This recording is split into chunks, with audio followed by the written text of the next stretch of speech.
All right, apparently we're going to Coach Matt Rhule here, who had himself a pretty good weekend. Coach, how are we doing this morning?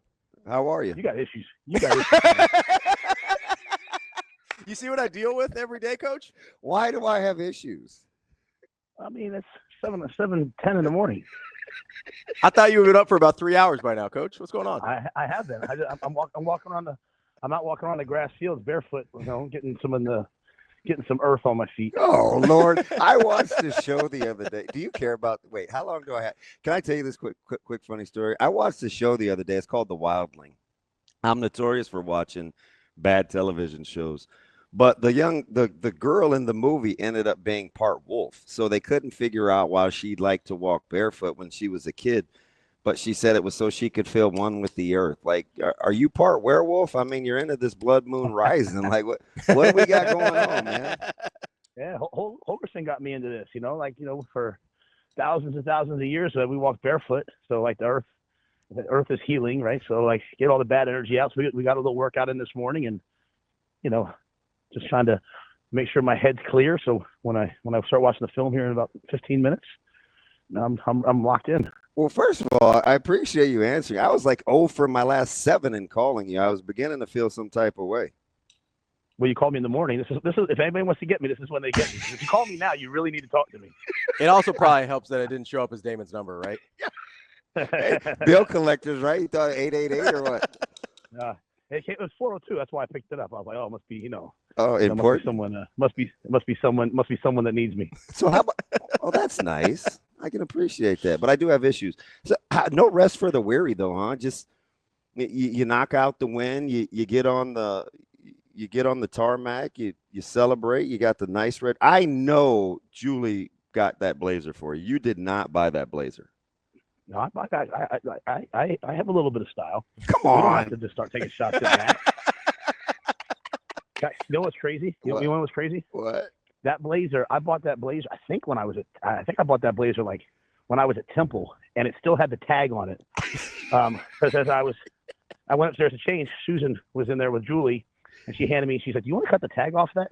But unfortunately, I've been about 250 pounds, so the blazer didn't fit right. And then I put it on. It was a little bit big, but Julie was like, it matches my dress. Let's go. So it was her birthday. So and that's cool too, because you don't love always wearing red too. So you took one for the team. Well, let me say this. I love wearing red, but the backdrop in our press conferences is red. So red on red is not a great look. You know what I mean? Like, so yeah, look like the high seat, the Kool-Aid guy. So. I know how you hate that term. There is no roulette, is there? We're just drinking the good stuff. No, we're just working. We're just working. So you turn right back around. You get after it. You had the guys in yesterday early. How cool is it that they know that you can still have part of your personal life but get work done too, right? That's the epitome of model behavior. Well, I think there's two things. Number one, it was 122 degrees on that turf for 4 hours. I would have loved to have gone home and watched college football and watched the fight on Netflix. But would Bud Crawford, if I called Bud and said, Bud, can you come to this game? Would he show up? Yes. And so when he asked me to go to the send-off, I was there.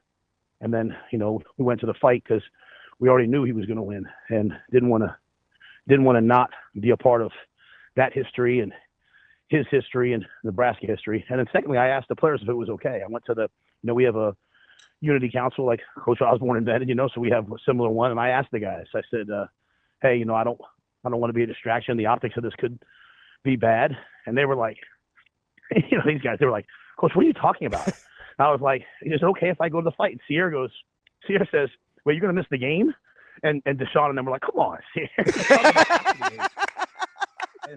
and they were like, why does that not surprise me though? Yeah. And they were like, Coach, but that was their point. They're like, Coach, what do we care? What do we care what you do after the game? Like, are you going to be there Sunday? I was like, well, I was the third guy in the office. I can't beat Snow into the office. If I'm a werewolf, he's a vampire. I can't beat Corey in the office. I can't beat Butler in the office, but I can sure beat Dana in the office. So I was in there early. Oh, Coach, go ahead. How great is it? I mean, I know you and Terence are pretty close at this point, but like, how great is it that you have this example, at this point, one of the greatest to ever do it at what he does right in your own backyard, modeling basically the exact thing that you're asking your football team to do, where it's like, hey, we don't care what people say about us. We don't care what the narratives are. We don't care about everything that's going on around us. We care about the work and going out and doing what we do. Yeah, I think the fact that he went out and risked it all, like there's the one, he's on the pivot, he didn't even do it for he didn't do it for the money, he didn't do it for anything. He did it because he wants to chase greatness. And when you chase greatness, there's always going to be someone who isn't great taking shots at you're trying to be great. But he didn't care. And so I was at the send-off when he was talking to the media. And even though he was saying, hey, me and Canelo, we are two first-time Hall of Famers. So he had so much respect for Canelo. Yet when they went to the weigh-in, he said he was going to stomp a mud hole in his you-know-what. And so it was like, it was not if, it was when. And, I mean, honestly, I remember the first year here, sitting at the press conference and everyone, kind of being like, why didn't we hire, this coach? Why did we hire this coach? And I don't know if you guys remember me saying like, hey, when you hire me, this is what it is. Yeah, like, that's what you get. I'm going to try to do it slow and methodically and try to do it the right way. And I mean, we're nowhere near it's done. I mean, we're 3-0. We haven't played anybody in the Big Ten yet. Like, I don't know what we are, but it's not a matter to me of if, it's a matter of when. And so when you have an example of that, I love it. And, we went down to the ring after the fight. We saw Canelo, and then we went down backstage and saw Bud, and it was like everyone there has a Nebraska hat on. Like he's like, I mean, like how could I not be there? You know what I'm saying? Like, how could you absolutely not be there? Because, I know. I've said this a bunch of times. I say this respectfully. Like when I go out recruiting, like we're trying to recruit against Alabama, we're trying to recruit against Michigan, we're trying to recruit against Ohio State. So to have the Nebraska end be front and center on Netflix, like I kind of have to be in that picture. Yeah. And that people that know me, it's not even really my nature. Like I am a t-shirt and shorts sit at home guy, but you know what? Like this is the job, and this is the job in today's college football. So we're going to try to do it better than it's ever been done. I love the whole, we were talking before we got you, this judgment and joy can't coexist at the same time, right? So you've kind of morphed into this whole, it's just you guys. It's not necessarily us against the world, but you're trying to be your own benchmark. When you're commanding this kind of excellence from the guys and you stay on the gas, whether it's 59-7 or 60 whatever to nothing. Like, do they understand that like you're chasing like the elite level greatness, not the scoreboard? Yeah, I think they understand that. I walked in at halftime and I said, "Are we okay with how that half ended?" And it was a resounding no. A resounding no. Because the defense, they let them gave up a couple first downs. The offense in 2 minutes didn't move the football. And I told them, I said, before we went back out, I said, hey, I know I yelled last week. I'm not going to yell this week. I said, but here's what I want you to understand, okay? Take great pride in the fact that you're not happy with how that ended. It's not the score. It's the process. It's the standard. This is how we expect to play. And anybody that ever listens to Tom Osborne speak, that's all he talks about. So, it's never us against the world. Like, we love everyone.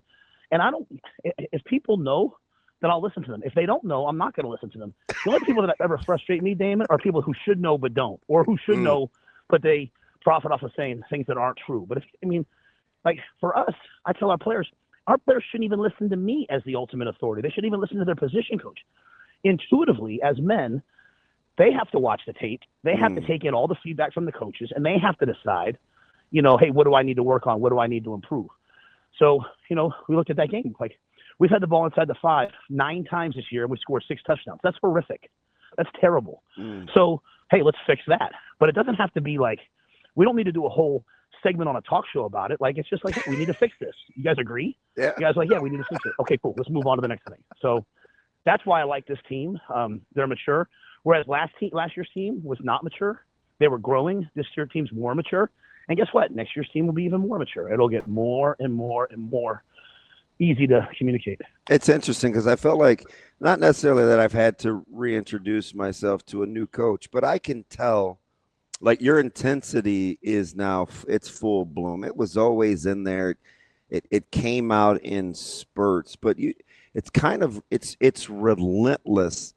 Do the guys kind of understand this is who you've always wanted to be and what you've always talked about, now they're just getting the real life examples? Well, we released that video last week, and I had a lot of people say, like, "Oh, I didn't know you had that in you." I'm like, "Well, because you're not in the locker room." I'm like, I've always been like that. Now there's some guys I had to temper it with, right? Like some people, if I said something to them, they would, get sad, and it's because we weren't very good. And so, when you think about like pruning a tree, and this is not my example, I've heard a great coach say it, I can't remember who. When the tree is weak and growing, you water it. When the tree is strong and grown, you prune it. And so, like, we're stronger than we were, so we can handle more duress. We can handle more stress. But make no mistake, the first year, I brought the entire defense in after a bad practice on a Tuesday, and I said, "You guys understand, I'd rather lose than play with guys who don't practice." And I was like, you call Gifford, call those guys and ask them about that. I was like, I don't care. So, those things happened. Like 2 years ago, we lost to Michigan, ironically, and we went out and we practiced live on Sunday after a loss. I said, either you play on Saturdays or you play on Sundays. And then, by the way, we were playing on Friday night. Like the sports science guys, Mitch almost had a meltdown. And guess what? We beat Illinois. The issue is that if all the guys, when you've lost and you're at a program, a wonderful program where everyone's covering it, the guys are hearing so much, negative all the time that you have to be somewhat positive. And so, but it's just, you're just kind of going back and forth. But as you get better and you're a good player, then it's easy to handle. Like I can say things to Deshaun Singleton, to Buford, to Sierra, and they laugh because they know, like, all right, well, I've seen Coach Rhule, I've seen Coach Butler, I've seen all these guys do some really hard times, and they've never switched up on us. They've always stayed loyal. So when he's saying this to me, I can say something back, and I'm having fun. Coach, let me ask you something. You brought up something really interesting there with kind of meeting guys where they're at, but I'm wondering what that looks like for you in terms of balancing meeting guys where they're at and where they need to be kind of emotionally and mentally versus not compromising the standard of where you want to get to, because it seems like that could be a little challenging sometimes. Well, I think I learned from my father and my mother. They have always said to me, "Speak the truth in love." And so, to me, like, I can come out there and just be like, "You suck, you this, you that, da da da da," and there's maybe a time where that's needed. That is love. But sometimes as coaches, we say the truth, and we say it in a really hurtful way because we're angry and frustrated. We're human too. And so I think for me, it's like, hey, what does this player need to hear, and how does he need to hear it? And, I don't know. Like, I think that's just it. So I'll never compromise the standard. We had one player this year who had an emotional outburst during camp. It was completely uncalled for, inappropriate. And whereas 10 years ago, I'd have just lit him up. I said, "Explain to me what's going on. I don't understand." And the guy was just frustrated because he's struggling to learn, right? And he's feeling the pressure of the world. Like, make no mistake, we're paying these kids now. If you don't think they feel pressure as they're playing, they're figuring out what's my next guy, because people are counting on them. There's so much pressure. And we can't run away from that. I keep telling them right now, it's only going to grow. You want to play in the league, you want to be a good team, it's only going to grow. So you can't run away from it. But as I sat there and listened to the player talk, I helped him come up with strategies that we could learn better. We're at the same time also disciplined for what he did. You can feel however you feel. I cannot change your feelings, and you should be honest with your feelings, but you're responsible for your behavior. And so, we talk a lot about our standards over our feelings, and that's what Ben Newman, who we brought in, has helped us with. Hey, we all have different feelings, but what's the standard? And I think as coaches, we have to live that way. So if it means that, we go to Vegas and we get back at 5 o'clock in the morning, then we get back at 5 o'clock in the morning, guess what? We go to work at 5:15, and that's the standard. And so, I think it's not me. It's all the guys that have bought into, hey, what is the standard? Now, the standard's going to get a lot harder here, and so we'll see. We'll see how long we can stay true to that process. I believe we will. Yeah, I'll get you out here on this. The relationship that you've been able to form, I kind of am familiar a little bit with your circle. I think I have a good feel of what you gravitate towards. The competitiveness you talked about, Bud, the anybody can be a nobody, the fearlessness, the embracing the next challenge. How fitting is it on the heels of his win that you got Michigan rolling into town where people will make it what it is for the matchup, but you just got to find a way to compete like you've always done, regardless of the opponent. Yeah, every week we face a nameless, faceless opponent, and Whereas people before the year say this team's going to be good, this team's going to be bad.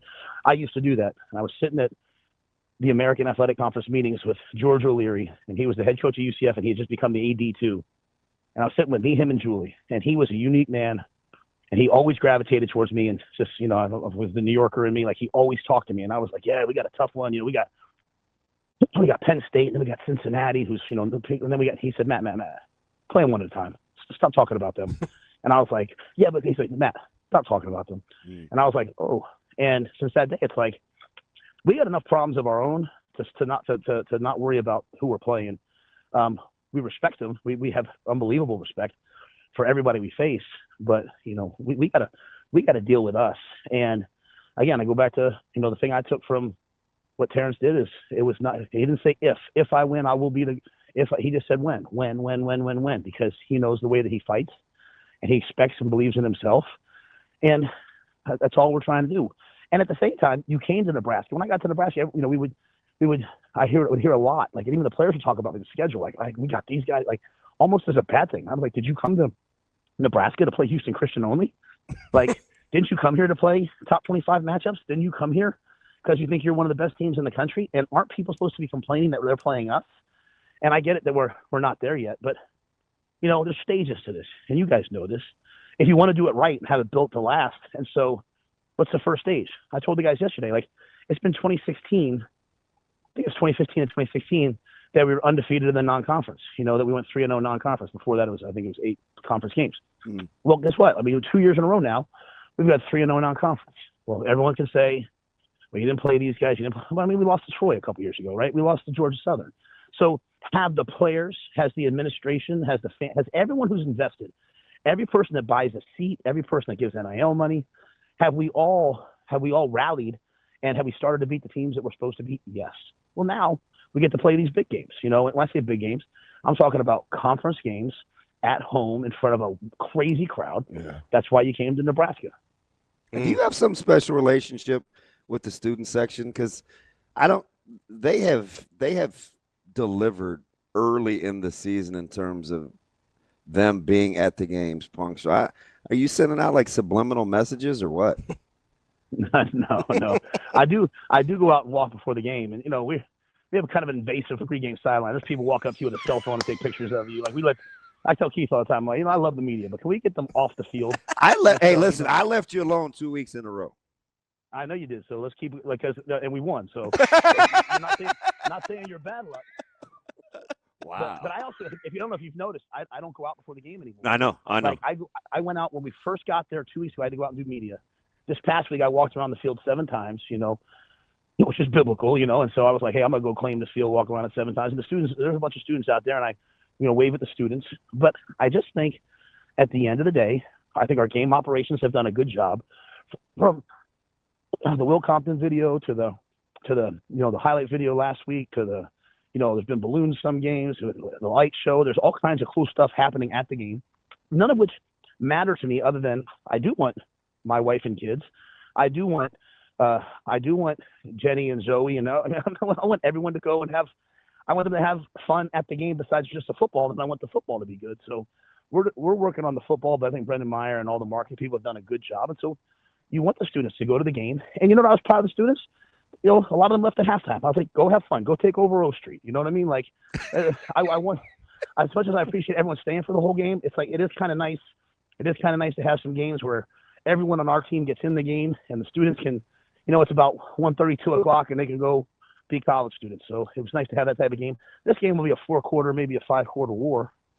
So the students will be locked in. Yeah, you hear me breathing heavy right now? You hear how hard I'm walking right now? You're down to like 134. You look like you need to be doing those commercials where they have the puppies behind the fences and, you know, feed the hungry. I would just give it time. I took all my extra large clothes and put them in a box. And Hallie was like, "You want me to take these to Jay?" I said, "No, just put them in the other room." Like, you know, you never know. You never know. But yeah, but it's never been about losing weight. It's just been about, hey, you know what? I made a decision this year that I was going to stop enjoying life and start living life. And if that meant getting up early and working out, if that meant, you know, instead of going home and sitting on the couch, going home and bumping the volleyball with Vivian Leona, I was gonna be more active. And I think sometimes when we hit, I hit 50, I think sometimes as men we say to ourselves, well, this is it. My only exercise is going to be golf. Well, you see me golf, so I had to give that up. So I said, I'm going to start doing some push-ups and sit-ups, and feel like when I walk in front of the team, feel like, like, hey, let's rise. So I've enjoyed it. We'll see how long we can keep that box in the other room. Oh, well, man. Coach, keep on walking. Let's knock those walls of Jericho down this week and get that W over Michigan. All right. Love it, brother. All right, champ. Talk to you.